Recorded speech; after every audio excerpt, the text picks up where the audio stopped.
নমস্কাৰ, মই যে কলপাত মুচিছোঁ কিয় জানেনে? বেহুৱা বনাম। মানে বেহুৱা বুলিও কয়, খাৰলি বুলিও কয়। গতিকে মই কেনেকৈ বনাওঁ বলকচোন, দেখাম আপোনালোকক। সৰিয়হ শুকুৱাই মিক্সিত পিচি এয়া মই থৈ দিছিলোঁ। সেইটো চবেই জানে কাৰণে দেখুওৱা নহ'ল আৰু।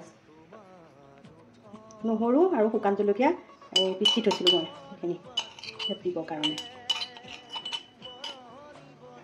নহৰু আৰু শুকান জলকীয়া মই অলপ ভাজি অকণমান খুন্দি পেলাই এতিয়া দিছোঁ।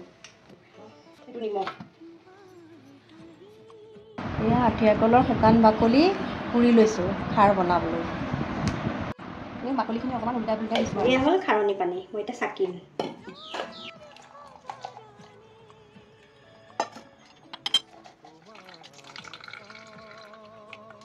এইটো ক'লা সৰিয়হে বনাই বাৰু, মই নক'লোঁ আৰু ক'লা সৰিয়হে বনাই বুলি চবেই জানেই। কিন্তু ক'লা সৰিয়হে বনাই। এতিয়া সোণত লাগি আছিলে, সেইখিনি মই ইয়াতে লাহেকৈ ঢালি দিলোঁ। এইটো কিন্তু হাতেৰে সানিব লাগিব দেই। হাত চাত মই ধুই লৈছোঁ চাফাকৈ, কাৰণ এইটো হাতেৰে সানিলেহে বস্তুটো মানে ভাল হয়। আটা সনা নিচিনাকৈ সানি এতিয়া চাওকচোন, মই এনেকৈ সানিম অকণ অকণ দি দি।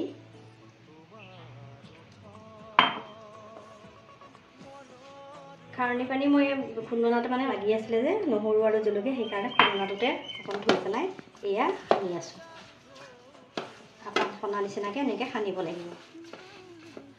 মই আকৌ সেই বেহুৱা বনাইছোঁ দেই। বেহুৱা আৰু পানী টেঙা দুটা বেলেগ বেলেগ বস্তু। মই আজি বেহুৱা বনাইছোঁ, পানী টেঙা বনোৱা নহয়। কিন্তু চবেই ভাবে পানী টেঙা একেই, বেহুৱা একেই নেকি?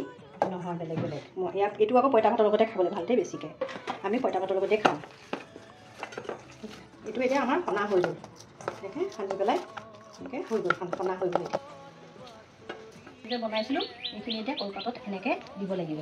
এয়া আকৌ গৰমতে বনাইছোঁ দেই, আৰু এইটো বস্তু গৰমতে খাওঁ। সেইকাৰণে আৰু কি কৰিম, ইমান গৰম তেওঁ বনাইছোঁ আৰু।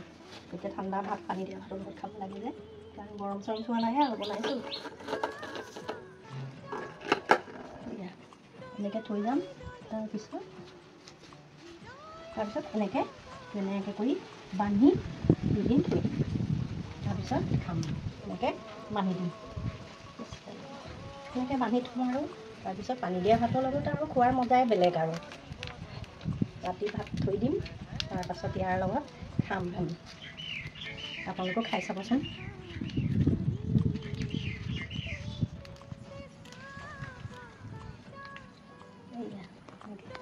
এনেকৈ বনাই টোপোলা কৰি থৈ দিম আৰু নিজেও খাম, কাৰোবাকো দিম।